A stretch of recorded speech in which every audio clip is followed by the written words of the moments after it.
Ketika Rasulullah wafat, itu separuh sahabat hampir mayoritas, ya Rasulullah kita semua ingin kita dulu yang meninggal karena engkau begitu penting. Maka jangan meninggal dulu, kita yang meninggal. Kalau kita yang meninggal tuh gak apa-apa, tapi kalau engkau penting, jangan meninggal. Tapi ada saja sahabat, lah tidak seperti itu. Saya suka Rasulullah meninggal dulu. Alasannya masuk akal. Biar Allah menyaksikan saya kama usoddikuhu hayyan usoddikuhu maitan. Allah biar menyaksikan saya iman kepada Nabi ketika masih hidup. Dan saya buktikan setelah mati pun, setelah meninggal pun, setelah wafat pun, iman. Jadi ternyata baisnya itu supaya orang tahu bahwa iman kita kepada Nabi itu iman yang super. Jika ketika beliau sugeng ya kita iman, setelah wafat juga kita iman. Kai usoddikuhu maitan kama usoddikuhu hayyan. Supaya saya mentasdikkan beliau setelah meninggal sebagaimana kita mentasdikkan beliau saat masih hidup. Dan ternyata Allah ridho dengan perkataan sahabat itu. Kenapa Allah ridho? Karena menjadi pelajaran bagi orang-orang yang ditakdir gak menangi Rasulullah SAW. Tetap mereka ini. Jangan kayak setan. Setan itu kurang ajar betul kalau iblis itu. Masyhur itu. Iblis itu nangis-nangis neng Nabi Musa. Iblis itu takutnya sama Allah itu luar biasa. Sampean kalah. Iblis itu setiap ketemu malaikat karena dia ngerti alam gaib, mesti apa itu? Kama sali syaitani id qala lil insani kfur falamma kafara qala inni bari'um minka inni akhafu wa rabbal alamin. Jadi setan iblis itu paling sering bilang inni akhafu wa rabbal alamin karena iblis itu tahu surga, tahu neraka, tahu kekuasaannya Allah. Jadi takutnya sama Allah luar biasa. Makanya setiap dia mengajarkan kekafiran, setelah orang itu kafir gimana? Inni bari'um minka inni akhafu wa rabbal alamin. Saking takutnya sama Allah, suatu saat iblis ini datangi Nabi Musa. Karena tahu Nabi Musa itu kalimullah. Orang yang bisa komunikasi langsung dengan Allah. Ya Musa ya kalim Allah, saya ini makhluk. Saya takutnya sama Allah luar biasa. Tolong rayukan Allah supaya nerima tobat saya. Karena dirayu terus lama-lama Nabi Musa bilang, oke, tak rayukan Allah. Sama Allah. Karena Musa kekasihnya, ya Allah iblis ini ingin tobat. Tolong dikasih hak tobat. Kata Allah, oke. Dia bisa tobat. Asal mau sujud di makamnya Nabi Adam. Karena kesalahannya dia gak mau sujud sama Nabi. Semenang Nabi Musa karena ada cara untuk iblis menjadi tobat. Dikasih tahu sama Nabi Musa. Alhamdulillah kamu diterima tobatnya. Syaratnya apa? Sujud ke kuburannya Nabi Adam. Wah iblis ya tahu aslinya terus. Asjuduhu maitan wa qatla asjuduhu hayyan. Oh zaman urip aku ora gelem, mbok nek wis mati. Oh dasar setan itu. Zaman urip aku ora gelem wis mati mbok kon sujud. Kumat maksudnya terus ya sudah terus sampai sekarang akhirnya. Kalau sekarang sudah tidak mungkin lagi karena nggak ada Nabi Musa. Jadi ijtihadnya sahabat melihat wafatnya Rasulullah itu beda-beda dan ternyata semuanya diridhoni Allah. Karena ternyata yang suka Nabi wafat dulu adalah ingin supaya umat Islam tetap mencintai beliau. Iman sama beliau, tasdik sama beliau. Sebagaimana tasdik zaman sugeng. Makanya kita harus mencintai guru-guru kita. Uhibbuhu maitan kama uhibbuhu hayyan. Saya sampai sekarang itu ya merasa Mbah Mun itu tidak meninggal. Saya masih merasa kalau bapak saya tidak meninggal. Karena kita mencintai beliau-beliau ketika hidup dan ketika wafat itu sah. Karena beliau-beliau sama kita juga seperti itu. Rasulullah itu ketika mendekati wafat, ya bahasa halusnya intaqala ila rafiqil a'la. Itu Nabi kalau ngedikan tuh rileks sekali. Hayati khairun lakum wa wafati khairun lakum. Cung aku nak uripku ya apik. Engko nak aku wis kapundhut ya apik. Fa amma hayati fali asunna lakum as-sunan. Sebagian riwayat fa innakum tuhadditsuna anni wa uhadditsu ankum. Kalau saya masih hidup, saya bisa mengajarkan kamu sunnah, mengajarkan kamu tradisi-tradisi yang benar. Dan ketika aku mati, ketika aku sudah wafat, maka saya jejer Allah, kata Nabi. Saya berdampingan dengan Allah, maksudnya dekat Allah. Tentu bila kaifin walan hisab. Terus sudah fa'inna amalakum, amal-amal kamu diperlihatkan ke saya. Berhubung saya sudah dekat Allah, kalau amal kamu baik, saya muji Allah. Kalau amal kamu buruk, saya langsung mintakan ampun kepada Allah. Jadi Nabi rileks sekali. Artinya saya hidup bagus karena bisa ngajarkan kamu as-sunan wasyara'i. Kalau saya wafat karena saya dekat Allah. Kalau kamu baik, saya muji Allah. Kalau kamu buruk, saya mintakan ampun kepada guru-guru kita juga seperti itu. Justru setelah wafat, beliau-beliau punya kesempatan dekat sama Allah, dekat sama Al-Malail A'la sehingga mendoakan apa? Nah terus kata Sayyid Muhammad, wala taqulu lima yuqtalu fi sabilillahi amwat. Kamu jangan pernah berkeyakinan atau berpendapat atau berkomentar kalau orang-orang yang mati fi sabilillah adalah berstatus apa? Mati, amwat. Kalah. Terus kata Sayyid Muhammad, hadza li amatis syuhada. Ketentuan ini bagi umumnya syuhada. Artinya gini, umumnya syuhada saja tidak berstatus amwat. Apalagi hadza Rasulullah, sayyidul syuhada, sayyidul anbiya, sayyidul mursalin. Tentu tidak pernah berstatus amwat. Ya saya ulang lagi ya, jadi zaman cara berpikir, amatus syuhada, syuhada yang umum saja berstatus hidup. Tidak boleh distatuskan amwat. Apalagi Rasulullah itu sayyidus syuhada, sayyidul anbiya. Maka status beliau pasti hayyun la yamut. Pasti beliau itu hidup tidak. Dan karena beliau itu asfaq, sangat sayang kepada kita, sebagaimana zaman beliau hidup itu sayang kepada kita, sampai nangis-nangis minta hak syafaat, maka setelah meninggalkan pun beliau pasti sayang kita dan pasti berusaha supaya kita diampuni oleh Allah Subhanahu wa ta'ala. Sehingga ada sahabat yang tadi berpendapat kalau saya nggak masalah Nabi wafat dulu. Supaya Allah menyaksikan saya usaddiquhu maitan kama usaddiquhu hayyan. Jadi ini cerita ya, cerita sudut-sudut mana. Fikih itu penting sekali. Kata Sayyid Ali yang Shahibu Simtud Durar itu, wabihi qiwamus syariah. Yang bisa mengawal syariat itu hanya fikih. Fikih itu ya kalau yang paling gampang untuk kita misalnya punya Fathul Qorib, Fathul Mu'in, Fathul Wahab. Tapi yang faham betul, mesti faham itu ngelotok setengah hafal. Jangan bawa kitabnya tok, yang penting sekian semester terus selesai. Itu sama-sama dosa, itu dosanya ya dosa, mahasiswanya juga dosa. Karena sudah terlanjur sarjana agama, ternyata nggak bisa, itu kan mendingan ndak sarjana agama. Itu saya tak cerita sama Kiai Roba, itu ada fatwa kiai, kiai juga wali. Suatu saat ada penyanyi dangdut top terkenal di Indonesia itu. Itu nyanyi dangdut. Ya penyanyi ya dai. Entah itu hakikat entah majas tidak tahu. Itu kiai itu fatwanya lucu. Kalau kamu datangi dia pas main dangdut masih saya beri izin. Tapi kalau datangi dia pas pengajian itu tak larang kan. Kan santrinya jadi eskal. Ini pas pengajian dilarang, pas dangdutan kok malah dapat izin. Tapi bukan berarti halal ya, dapat izin. Dapat izin kan potensinya bisa karena dilarang lah ya tetap belerot. Terus suatu saat si santri ini setengah wali, tidak wali tapi setengah. Lama-lama itu memahami gurunya. Memahami gurunya ternyata sirinya begini. Kalau seorang penyanyi yang tidak pernah ngaji, kemudian ngomong agama, itu potensinya itu fadallu wa adallu, sesat dan menyesatkan. Tapi kalau dia sedang nyanyi dangdut, penyanyinya cowok, sama jangan bayangkan dangdut putri, enggak, itu cowok sudah tua lagi. Jadi potensi halalnya ada lah maksudnya untuk. Tapi tidak alat musiknya, orangnya. Tapi kalau dia nyanyi, itu paling dosanya hanya nyanyi. Saya ulang lagi ya. Murid tadi akhirnya paham, kalau datangi pengajian, itu artinya ikrar kalau dia seorang da'i. Atau seorang yang layak ngomong apa? Agama. Itu lebih bahaya karena kita santri, apalagi kita doktor atau MM, terus ngekrori orang yang nggak jelas asal usulnya. Tapi kalau nyanyi kan nyanyi saja.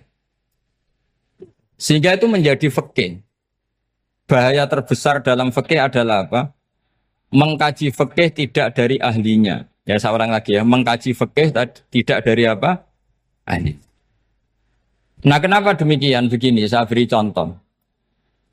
Ilmu fikih itu tentu pertama dari Rasulullah Shallallahu Alaihi Wasallam. Kemudian bersanad sampai kita atau kita sampai Rasulullah. Itu ngalami sekian ijtihad yang tidak mudah. Saya beri sekian contoh. Dulu Imam Syafi'i itu sukanya sama guru yang miskin, ya karena rata-rata santri juga miskin. Jadi mesti ngidolakan guru yang miskin, karena sesama miskinnya harus berkoalisi. Tapi akhirnya gurunya Imam Syafi'i itu miskin sekali. Namanya Muslim bin Khalid Az-Zanji itu miskin, Sufyan As-Tsauri miskin, Sufyan bin Uyainah miskin. Setelah ngaji di Medina itu Imam Malik itu kaya. Pas itu Imam Malik sudah kaya. Setiap ketemu Imam Syafi'i dikasih uang. Sampai ketika Imam Malik itu bilang, kamu sudah alim, ilmu saya sudah habis, kamu ngaji sama yang lain. Sama siapa? Kata Imam Malik, orang yang sealim saya sudah meninggal, namanya Abu Hanifah. Tapi dia punya murid, namanya Muhammad bin Hasan Asy-Syaibani, kamu ke sana. Terus Imam Malik datang ke Baki. Dulu Baki itu pasar rental, ya Grab lah kira-kira sekarang. Itu mengumumkan, siapa kafilah yang mau ke Irak? Kita ya Imam Malik, dibayari sama Imam Malik. Ini yang antar ke Irak, ke Muhammad bin Hasan Asy-Syaibani. Imam Malik mulai ngeper. Guru saya yang miskin tidak pernah nyangoni, guru-guru saya yang kaya sering nyangoni. Mulai memasalahkan kiai miskin, gitu. Kira-kira seperti itu mulai masalah.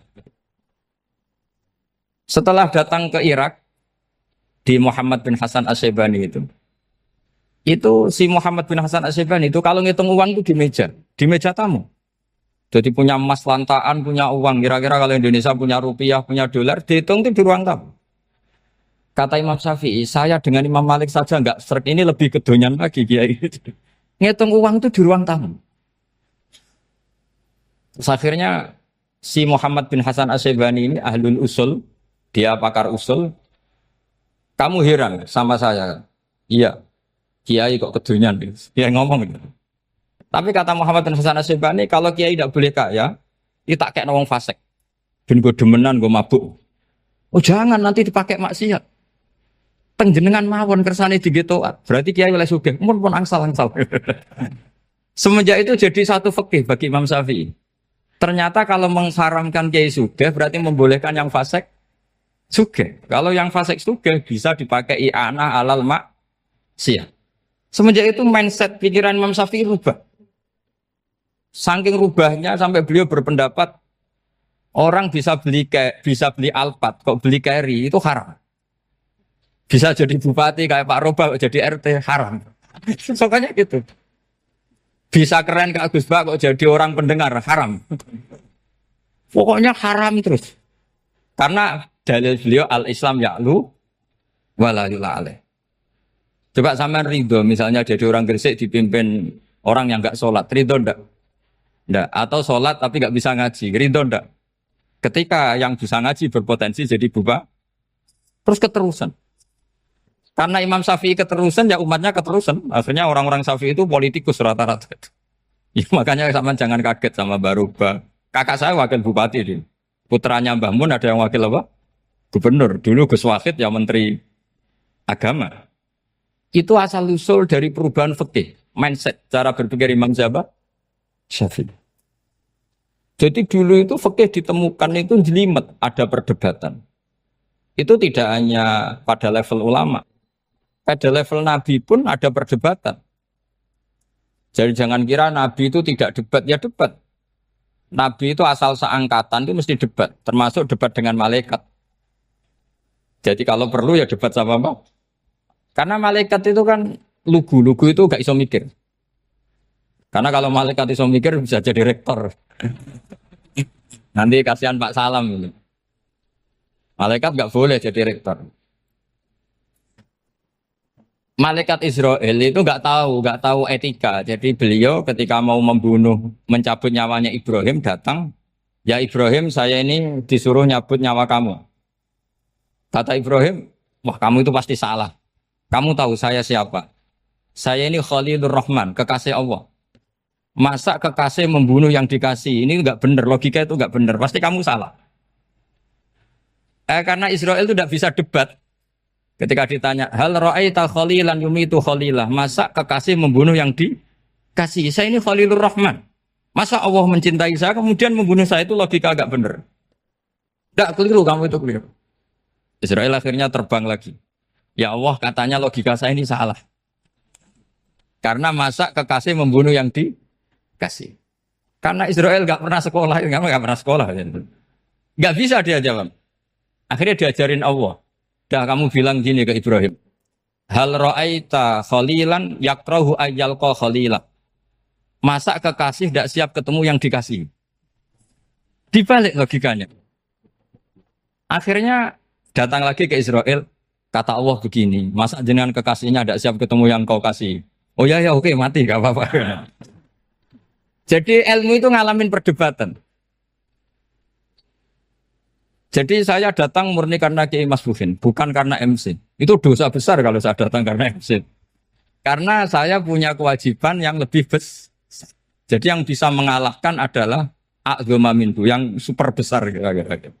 Karena jelas ada riwayat inna min abaril birri silatar rojuli ahla wuddi abi. Ya, inna min abaril birri silatar rojul ahla wuddi abi. Di antara kebaikan yang sangat baik adalah seseorang menyambung teman bapaknya. Padahal sampean kan nggak mungkin teman bapak saya. Teman saya aja nggak mungkin, nggak level apalagi bapak saya kan. Jadi malah mohal itu. Saya berkali-kali cerita di mana-mana cerita. Fikih itu harus dievaluasi. Karena ini masalah furu'iyah. Saya berkali-kali cerita di mana-mana cerita. Hukum berteman orang fasik gimana? Pasti orang jawab haram karena takut ketularan orang fasik. Tapi kalau dibalik, hukumnya bina orang fasik gimana? Ya baik, umatnya Nabi. Bisa bina kalau berteman. Kamu bisa bina orang fasik tanpa berteman? Gak bisa. Jadi kalau dibalik, hukum berteman orang fasik gimana? Haram. Hukumnya bina orang fasik? Baik. Bisa bina kalau berteman. Berarti berteman orang fasik?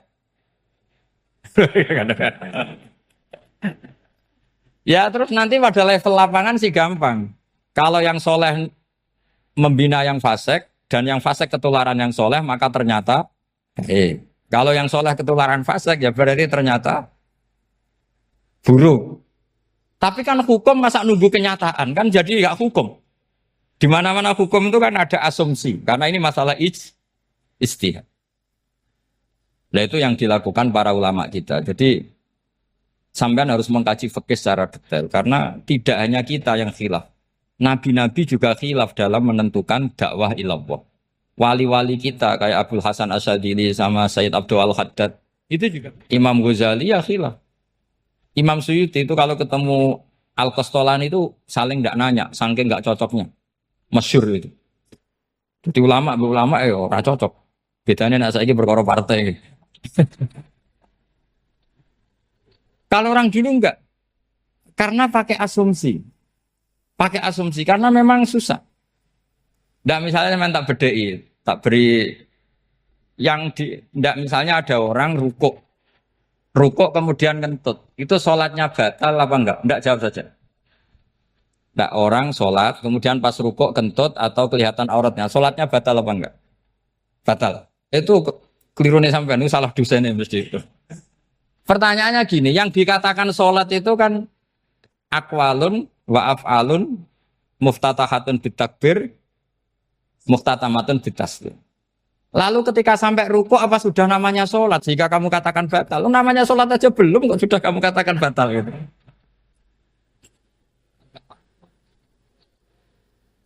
Iya kan? Jadi kalau aku mau sholat pas rukuk ngetut batal atau ora? Mestinya jawaban yang benar, ya ora sholat jadinya gitu. Karena kalau dikatakan sholat, definisinya harus sampai salah. Tapi kan kita nggak mungkin ngomong seperti itu kan dianggap majnun. Padahal itu yang benar, yang punya kecerdasan. Nah makanya pertanyaannya, fikih itu ngikuti bahasa awam apa bahasa istilah? Kalau ngikuti bahasa awam ya kayak tadi, sholat kok pas rukuk kentut maka batal. Sebenarnya yang batal itu sholatnya apa rukuknya? Nah makanya terjadi perdebatan. Kalau yang pakar-pakar usuli itu salah istilah itu nggak mau. Saya ulang lagi, kalau pakar-pakar usuli itu salah istilah itu nggak mau. Terus misalnya tak beri contoh lagi. Kalau imam itu sudah salam pertama, Salam pertama itu yang rukun kan salam pertama. Berarti setelah salam pertama imam sudah keluar dari sholat apa belum? Yakin? Ya sudah. Sekarang sama tak bedain. Lalu makmum itu kesunatan langsung berdiri apa nunggu imam salam kedua? Enggak, jawab satu. Nunggu salam kedua kan? Nah, itu kriminalnya sampai Anda seperti itu. Kriminalnya begini. Berarti Anda mau bergantung sama orang yang sudah tidak sholat. Kata kamu setelah salam pertama dia sudah tidak sholat. Berarti kamu mengintersikan makmum berhubungan dengan orang yang sudah tidak sholat. Karena sudah keluar dari sholat ketika salam pertama. Kalau kamu di debat gitu gimana jawabnya? Pusing kan? Berarti robtul makmum bisolatiman sing wis laisa fi sholatin. Berarti menggantungkan sholat sama orang yang sebetulnya sudah tidak sholat. Ada yang jawab, sebagian ulama fikih tetap disunatkan menunggu salam kedua. Karena salam kedua itu masih paket meskipun tidak rukun. Dia paketnya selesai. Tapi selalu pertanyaannya gini, lalu setelah salam pertama itu imam masih sholat gak? Sudah sama pernah dijawab tuh? Nah ini pentingnya bodoh gak mikir sebenarnya. Jadi makanya bodoh itu barokah karena gak mikir. Jadi soalnya Rabbana ma khalaqta hadza apa? Batila. Sing bodoh ya barokah, sing pinter ya barokah. Sera barokah maksiat. Serana barokah plus. Jadi ilmu itu harus mengalami satu gesekan karena logika itu bisa dibalik. Nah karena ilmu itu mengalami satu gesekan, satu logika yang bisa kayak iya kayak enggak. Sehingga jargon di dunia ijtihad itu begini. Ra'yuna shawabun yahtamilul khata' wa ra'yuka khata'un yahtamilus shawab. Pendapat saya benar tapi mungkin salah. Tapi pendapat kamu taruhannya salah dulu tapi ya mungkin benar. Jadi mustahid kalau kata mustahid itu lucu. Ngomongnya itu ra'yuna shawabun yahtamilul khata'. Pendapat saya tarifnya benar dulu tapi ya mungkin salah. Kalau pendapat kamu salah tapi ya mungkin benar atau mungkin bisa salah ya tidak tahu pokoknya mungkin benar. Nah, kenapa demikian? Begini. Di luar masalah tauhid, saya ulang lagi di luar masalah tauhid. Itu tentu ada masalah-masalah yang sifatnya ijtihadiyah. Ya, saya ulang lagi yang sifatnya apa? Ijtihadiyah. Dan ijtihadiyah ini nggak pernah selesai karena muqtadul hal, konteks kesejarahan maupun konteks kesempatan itu tidak sama. Dulu kiai-kiai itu ngaramkan dasi, ngaramkan celana karena yang celananan yang dasinan itu penjajah. Sehingga mantas sabah biqaumin bahwa minhu. Tapi lama-lama kiai-kiai itu ya pakai dasi, pakai celana. Ya karena dianggap sudah tidak mantas sabah biqaumin bahwa minhu. Ini ngalami pergeseran. Semua istihad itu ngalami pergeseran. Lalu pertanyaannya begini, lalu istihad apa Gus yang permanen? Yang permanen ya istihad dengan alatut istihad apa? Istihad.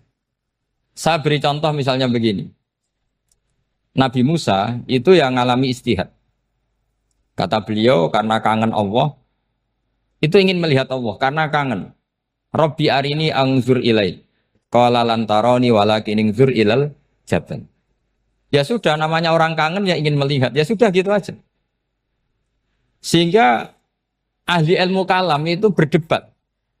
Kalau kata ahli sunnah, karena Nabi Musa minta ingin melihat Allah, berarti melihat Allah itu jaiz, mungkin. Karena Nabi gak boleh bodoh meminta sesuatu yang mau hal. Maka antipatinya ahli sunnah terhadap pendapat Mu'tazilah itu antipati. Karena menurut pendapat Mu'tazilah, Allah itu qadim, Allah itu laisa kamislihi syai'un, sehingga gak bisa dilihat. Pertanyaannya adalah berarti Nabi Musa meminta sesuatu yang mau hal. Itu bodoh sekali sampai nggak tahu mana mau hal, mana apa jaiz. Makanya kata Imam Ghazali, masa Nabi Musa yang Nabi nggak tahu kalau melihat Allah itu mau hal. Sampai minta berarti nganggap itu jaiz atau boleh. Itu cara pandang orang-orang ahli sunnah apa? Wal jannah. Tapi tetap saja sebagian ulama itu ya balelo. Yang kayak Mu'tazilah itu ya balik loh. Cara berpikir pokoknya itu karena kangen, bukan karena mungkin atau tidak mungkin. Jadi nggak mungkinnya tetap tidak mungkin. Terus mereka dalil la tudrikul absar wa huwa yudrikul absar. Nah, sudut pandang ini akan terus. Ada seorang wali ditanya, kalau kamu di surga ingin melihat Allah apa enggak? Jawabnya enggak. Kenapa ya? Kasihan Allah. Terus kenapa ya? Unazzihu dzalikal jamala an nadhari misli. Saya tidak ridho Allah yang hebat, yang keren, kemudian sing delok di rumah aku wong resik. Koyok gak ngergani pangeran. Sebenarnya sing delok Allah ben golongane Nabi Muhammad, Nabi Ibrahim, kowe ra usah ngilangi keren. Maksudnya itu. Jadi ada ulama itu jadi wali kalau sholat itu karena di soft belakang. Tapi jangan ditiru. Itu kan nggak lazim ya. Lazimnya kan afdhalus sufuf as-saful awal. Ketika ditanya, kenapa kamu kalau sholat di belakang? Cek GR koyok wani suwan pangeran gak ngarep. Aku sungkan dadi kok gulit. Kalau sampean kan karena males, bukan karena sungkan. Jadi itu artinya rasa ya. Makanya nggak bisa, nggak ada ijtihad itu tidak mungkin karena perasaannya orang itu beda-beda. Itu Sayyid Abdul Al-Haddad itu kalau ngendikan masyhur. Man da'a li dzalimin bil baqa faqad ahabba yusawwah fi ardi. Orang yang mendoakan orang fasik masih hidup, gak mati-mati, itu berarti suka kalau Allah dimaksiati di buminya. Wong fasik kelakuannya rak maksiat, nak mbok dongakno mari. Itu berarti kamu ingin Allah didurakani terus menerus karena si fasik masih hidup. Tapi kalau Abu Hasan As-Sadili cara ngendikan gini, kalimatnya persis. Man ahabba alla yusawwahu fi ardi faqad ahabba alla tadhharu maghfiratuh. Orang yang ingin dunia ini steril gak ada maksiat, maka sama saja berkeinginan tidak melihat luasnya maghfirahnya Allah. Sama-sama wali besar. Tapi cara pandang hubungannya dengan Allah seperti itu. Jadi mau tidak mau, ijtihad itu mau tidak mau. Makanya tidak usah dipertentangkan misalnya cara berpakaian, cara apa. Yang penting sesuai aturan Islam ya sudah. Karena ini urusan rasa. Urusan apa? Rasa. Itu Syekh Hasan Basri itu sering jagongan sama Robiah Hadawiyah. Itu secara fikih salah. Tapi pas itu ulama fikih ditanya, kenapa Anda tidak komentar terhadap dua wali besar yang sering ketemu? Andai kan semua santri seperti itu akan saya halalkan, Gatot. Karena nggak mungkin punya nafsu. Sehingga fikih dulu memang masih asli. Kamu lihat di takrib misalnya, lelaki melihat perempuan itu nggak boleh kecuali sekian alasan. Termasuk boleh itu li taklim karena mengajar atau lil muamalah. Lah ini yang mulai masalah. Ada warung kopi, penjaganya cantik. Santri-santri ngopi. Ini lil muamalah katanya. kan kasus ini. Mau disalahkan tuh ada takbirnya. Mau dibenarkan ini jelas fasik kan, jelas fasik. Jelas fasik. Maksudnya sudah fasik sebelum itu ditambah itu, jadi fasiknya permanen. Nah pertanyaannya adalah, kalau kamu ngajar mbak-mbak, kemudian hafal yang cantik yang enggak, itu taklim lin nazar apa nazar li taklim? Itu taklim apa modus? Makanya kalau ngopi cari bakul yang cantik, itu muamalah untuk nazar apa nazar untuk muamalah? Loh kalau saya ngopi dengan kirobah pasti halal. Karena begini, berjalan saja, bareng capek, nggak tahu itu warungnya siapa, terus berhenti ngopi. Kebetulan bakulnya cantik. Nah itu mungkin halal, karena kan saya nggak milih-milih. Ingin ngopi kebetulan bakulnya cantik. Kalau kamu kan nggak apal daftarnya. Wah itu mesti haram itu, mesti haram itu. Karena berarti kan kamu menjadikan ngopi ini modus. Gue jagani nak takok pangeran. Lo kok nazar? Muamalah Gusti, muamalah. Itu mesti modus. Maka fikih itu harus dikawal oleh tasawuf. Kalau ndak, semua hukum fikih bisa diakalin. Makanya Imam Bukhari punya satu bab namanya Kitabul Khiyab. Bab mengkhilaf fikih. Beliau itu antinya sama Abu Hanifah itu luar biasa. Nggak ada ulama dibenci Imam Bukhari kayak Abu Hanifah. Masyhur itu. Untungnya beliau nggak menangi Abu Hanifah. Kalau menangi geger terus. Bisa bahsul masail terus. Itu Abu Hanifah itu ulama yang suka khilaf. Khilaf itu merekayasa hukum. Misalnya begini. Saya ini puasa agak lemes. Ujian agak lemes. Apalagi kiai, serapati di duit, santri beling-beling lemes ini. Apa mangan itu kan, wah, poso-poso kok mangan kan gak keren. Supaya saya bisa makan dan halal, saya bisa ngajak Kiai Robai ya jalan-jalan. Jalan-jalan nyari yang jarak 2 marhalah, ya sudah. Terus bisa makan. Kalau ditanya Allah kok makan? Musafir. Jadi bolehkah insya safar menciptakan pergi demi untuk supaya boleh iftar? Boleh enggak cara jenengan? Enggak boleh, alasannya apa? Kan pergi. Perginya juga enggak maksiat. Itu khilaf. Tapi Sayyid Muhammad, Abu Ya Sayyid Muhammad, Muhammad bin Alawi, Sayyid Muhammad, itu membela Abu Hanifah. Artinya membela jangan semua khilaf itu diharamkan. Karena itu cara, saya ulang lagi, karena itu cara untuk mengawal bahwa hukum Allah itu luas. Karena kalau nggak ada khilaf itu ya kita kesulitan. Kita kesulitan. Misalnya begini, ini penjelasannya, makanya kita harus sering mendengar. Saya itu dulu masih sangat fikih itu protes, kenapa ada puluhan polisi wanita? Itu kan pekerjaan cowok ya, pekerjaan pria. Tapi setelah mendapat penjelasan dari polisi itu alasannya masuk akal, Gus. Kadang-kadang orang nakal itu menyembunyikan narkoba itu di alat wanitanya.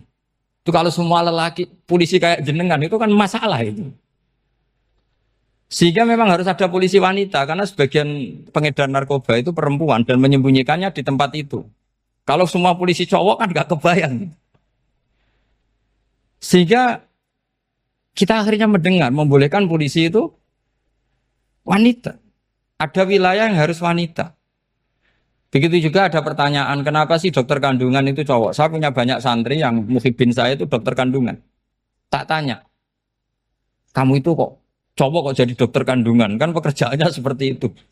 Dia jawabnya lucu. Dari 10 yang tes jadi dokter kandungan, itu yang cewek itu lulus 2. Yang cowok lulus semua. Karena ketika cewek dites melihat ketuban pecah darah itu langsung pingsan. Sehingga yang secara psikologi dablek itu kan memang lelaki.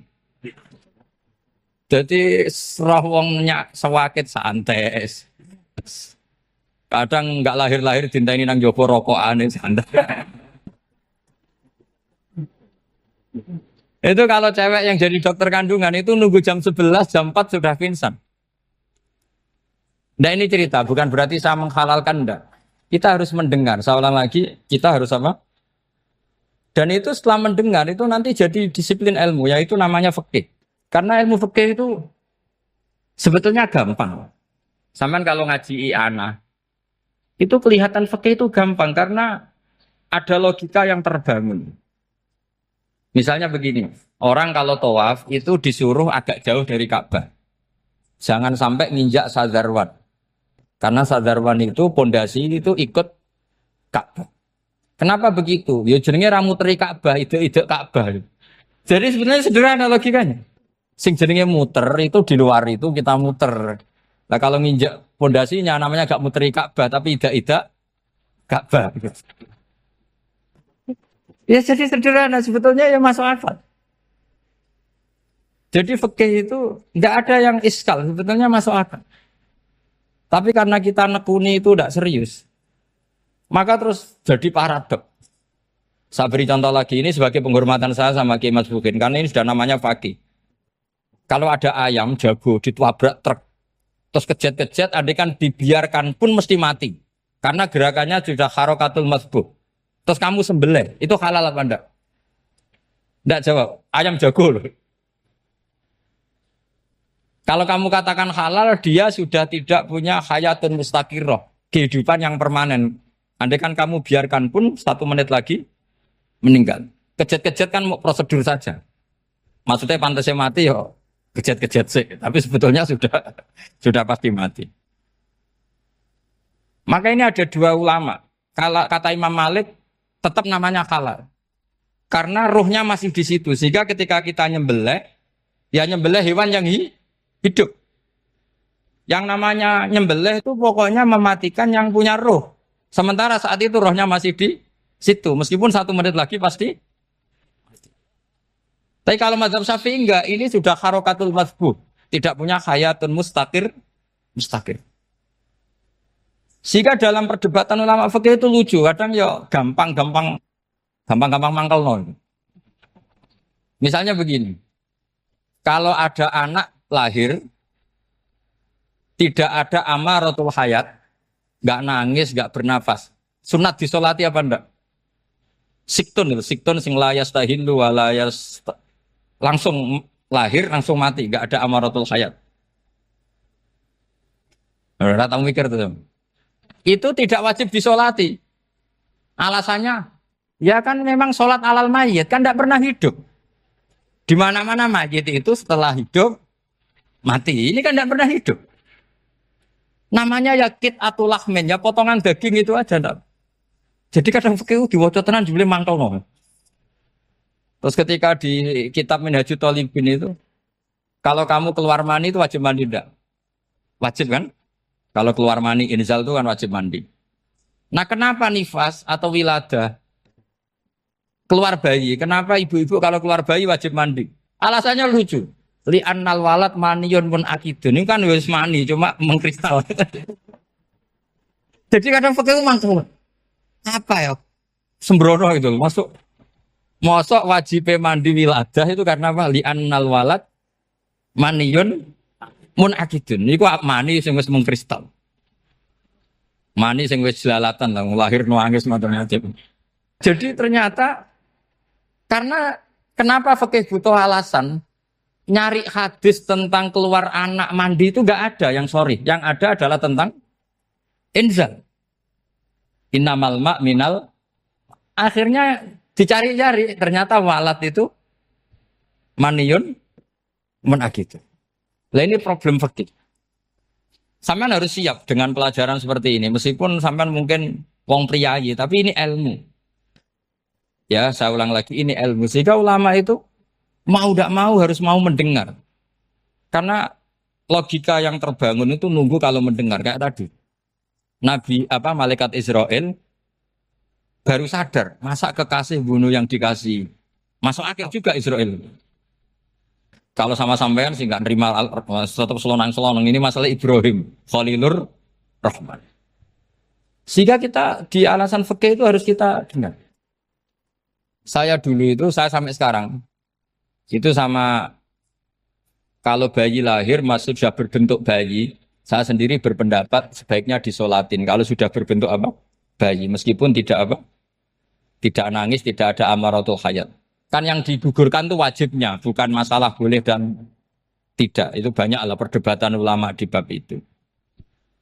Saya beri contoh lagi perdebatan ulama. Ini contoh-contoh fikih karena ini khusus penghormatan status fakih tadi. Itu kalau ada orang mati jenazah itu. Jenazah itu kalau sholat, itu kan umumnya jenazah di depan, kita nyolati di belakang. Itu yang mengatakan begitu ya tidak punya alasan. Ya tahunya mulai dulu begitu, di mana-mana nyolati jenazah, jenazahnya di depan.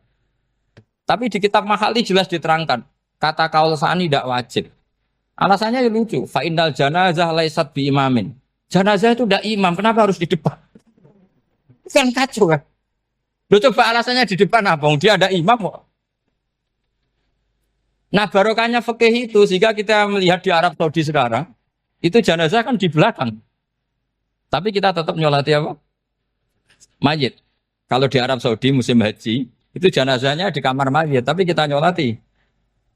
Itu satu-satunya takbir ya tadi fa'innal janazah laisat bimanzilatil imam. Tapi jangan praktekkan nanti tidak kepaliran sesat.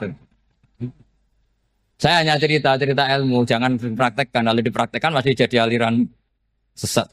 Mono jenazah ning mburi mame kok ngarep aliran sesat. Sebetulnya bukan sesat tuh. Uji coba fikih. Ya karena tadi fa innal janazah laisat bimanzilatil.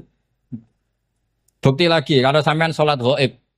Salat ghaib ini misalnya mayitnya di Surabaya, boleh enggak salat ghaib di sini? Terus jenazahnya di belakang kamu apa depan kamu? Nah ini kan fikih itu pokoknya gitu. Makanya standar furu'iyah itu susah. Karena perdebatannya itu mirip-mirip. Kayak iya, kayak tidak, kayak.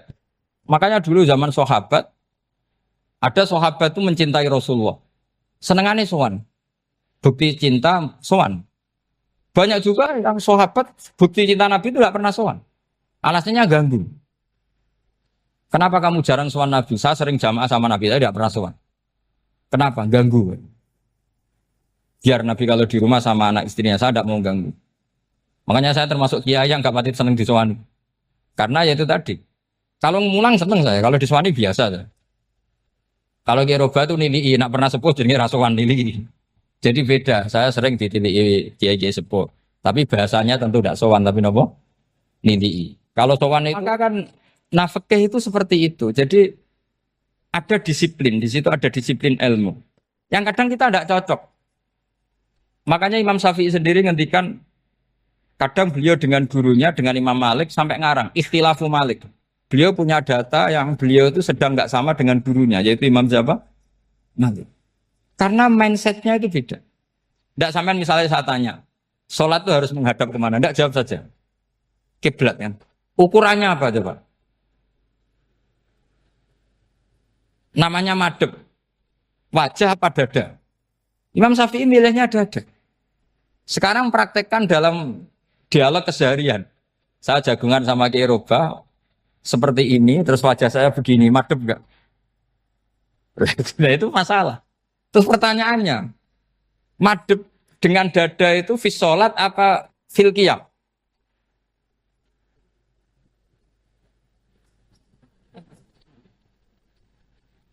Loh, enggak, kalau fis sholat pas sujud, dada kamu madhep mana coba? Kamu enggak pernah mikir kan? Ya madhep pakai dada itu kan kalau berdiri, kalau rukuk sama sujud.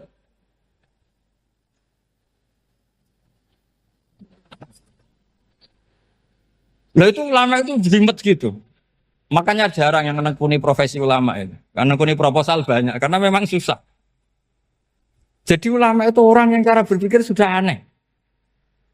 Sehingga mereka detail. Maksudnya menghadap itu apa? Ukurannya kalau berdiri ya dada. Tapi nggak bisa kamu katakan atawajjuh bisodri aturan dalam sholat. Fikuli sholat. Pertanyaannya lah kalau rukuk sama sujud. Dadanya menghadap kemana coba? Maka itu ilmu yang sudah jelimet. Nah ulama usul fikih, ulama yang nggak mau salah per detail hukum. Sehingga menurut Imam Rafi'i, misalnya kalau beliau ditanya, sujud itu gimana ya, asal wat ujabha, ya sujud.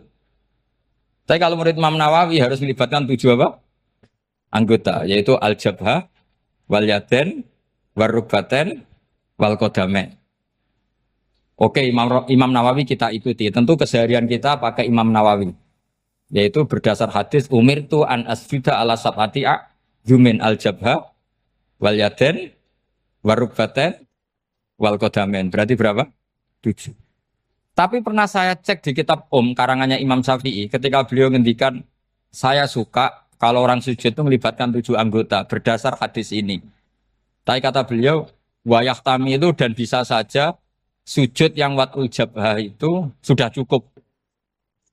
Terus kata Imam Syafi'i, limada karena Nabi ketika sujud itu hanya ngendikan begini, sajadalah kawajhi wasam'i wabasori. Gak ada di hadis wayadi warubati wakodami. Ya sudah akhirnya, nah itu sudut pandang. Terus gugatan kedua begini, ada orang Muslim yang sujud sama berhala. Untuk menjadi murtad itu harus 7 anggota apa cukup watul jabhah alal ardi? Untuk sah menjadi murtad itu. Untuk sah menjadi murtad cukup watul jabhah alal ardi harus 7 anggota. Untuk keabsahan murtadnya itu. Tidak jawab. Makanya ini tugas dosen-dosen ini meminterkan ini. Karena namanya sudah faqih. Faqih itu ahli fikih yang detail namanya faqih. Kalau ini mutafaqih. Jadi bukan tafakuha tapi tafakuha. Kayak tamarodon. Gitu. Jadi wazannya nanti itu wal idhari ma laysa fil waqi'. Jadi ini bukan gojlok, ini memang marah saya. Jadi kalau sudah pakai gelar fakih, harus fakih betul. Nah, mohon kalau mengkaji fikih itu harus detail. Minimal takrib itu setengah hafal. supaya konstruksi ilmu itu utuh. Saya sama lagi konstruksi ilmu itu, karena ilmu itu mesti ada yang apa ya? Ya rodok setengah salah itu, tapi disalahno ora kena. Ndak sampean tak bedheki, nak pancen bener langsung tak angkat jadi rektor. Nak bener tuh. Coba rukun sholat pertama itu apa coba? Rukun sholat pertama. Niat. Niat sama berdiri dulu mana? Ayo niat dulu baru berdiri, apa berdiri dulu baru niat? Berarti niat sama berdiri dulu mana? Rubah kan? Artinya kita mau bilang tartib, urutannya niat, berdiri, takbir, gak bisa. Yang dikatakan niat itu apa? Qasdus syai' muktaronan bifi'lihi. Berarti niat sama takbir harus bareng apa urutan? Bareng. Terus dengan qiyamnya urutan apa bareng? Bareng apa urutan? Loh enggak, kalau urutan berarti takbir dulu, duduk, baru berdiri. Nah maka seperti ini itu mau tidak mau kita salah. Dikatakan tartibnya salah, dikatakan serentak, ya salah. Cuma karena kita bodoh, gak tahu mikir itu. Alhamdulillah kan di situ itu. Lu coba niat sholat loh, niat takbir qiyam dulu man. Niat takbir qiyam dulu mana coba? Dulu qiyam. Enggak ada kitab yang mengatakan arkanus sholat awaluha. Oh, dianggap kitab kriminal maksudnya. Makanya ngendikane ulama-ulama di Sarah-Sarah, mau tidak mau sebagian istilah itu tasamuh. Tasamuh itu wis digawe gampang ngono kok repot. Karena kita tidak bisa detailnya. Coba misalnya puasa. Puasa Ramadan itu wajib apa? Tabiyyitun niat, nginep no niat. Sing darani nginep itu umure lama apa enggak? Lama kan? Sekarang sebelum 2 menit kamu baru niat, sah apa enggak? Sah. Itu sempat nginep apa enggak 2 menit itu? Enggak sempat kan? Jadi ilmu itu makanya kata ulama-ulama pokoknya ilmu itu mesti ono unsur tasamuh. Tasamuh itu ya digawe gampang. Apa? Digawe gampang. Misalnya Imam Syafi'i berpendapat mashu ba'dir roksi. Itu kata beliau walau sya'rotan fi hadir roksi. Meskipun satu rambut asal masih di wilayah kepala. Tapi kalau rambut itu dikeliwir, dibasuh di sini enggak sah. Karena sudah keluar dari batas apa? Kepala. Imam Syafi'i cara berpikir kan ya ngene iki jenenge basuh sirah. Tapi cara Abu Hanifah enggak. Ya enggak, yang namanya megang kepala itu ya minimal 1/4. Masa gitu dikatakan megang. Lalu ulama usul fikih itu berdebat. Sesuatu itu sesuai masodaknya. Masodak itu yasduku alaihi kadza, yaitu ini tadi saya cerita ke Ibu Khen tentang ngaji Jamul Jawame. Ini ilmu yang di Jamul Jawame. Sesuatu itu ukurannya mayasduku alaihi kadza apa dengan takrif definisi. Misalnya gini. Sholat itu batal dengan makan. Kalau kamu sholat makan batal enggak? Enggak, jawab saja. Batal. Itu satu upo apa satu piring? Enggak, jawab saja. Satu upo sudah batal. Sekarang bab makan di ngormat tamu. Cong tamuku kaimangan. Iku sak upo apa sak piring? Nah ini kan tidak fair. Di bab tamu makan satu piring, tapi di bab sholat satu upo. Maka pertanyaannya, lalu penamaan sesuatu itu berdasar masodak, mayasduku alaihi ismu kadza, atau berdasar uruf?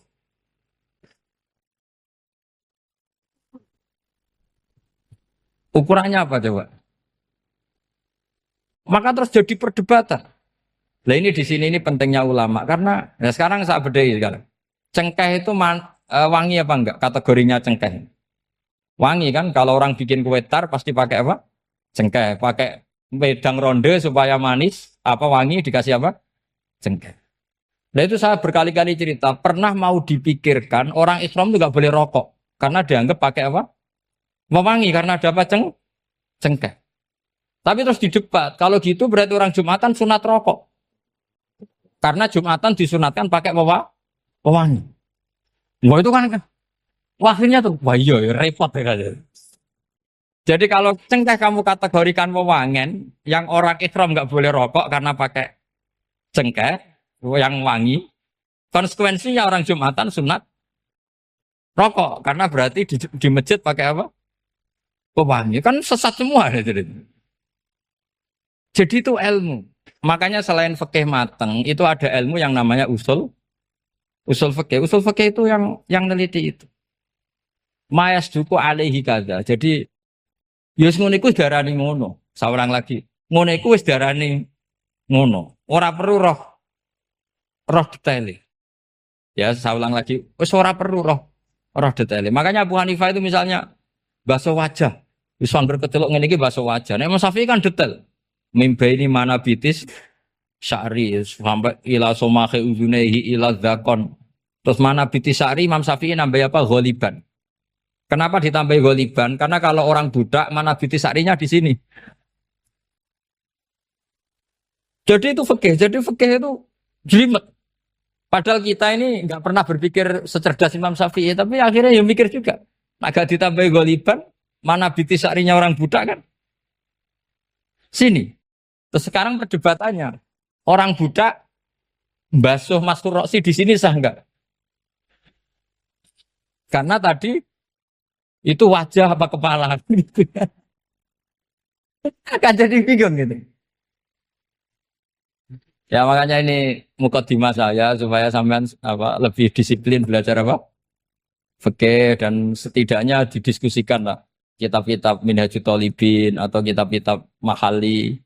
Karena di situ nanti ada perdebatan.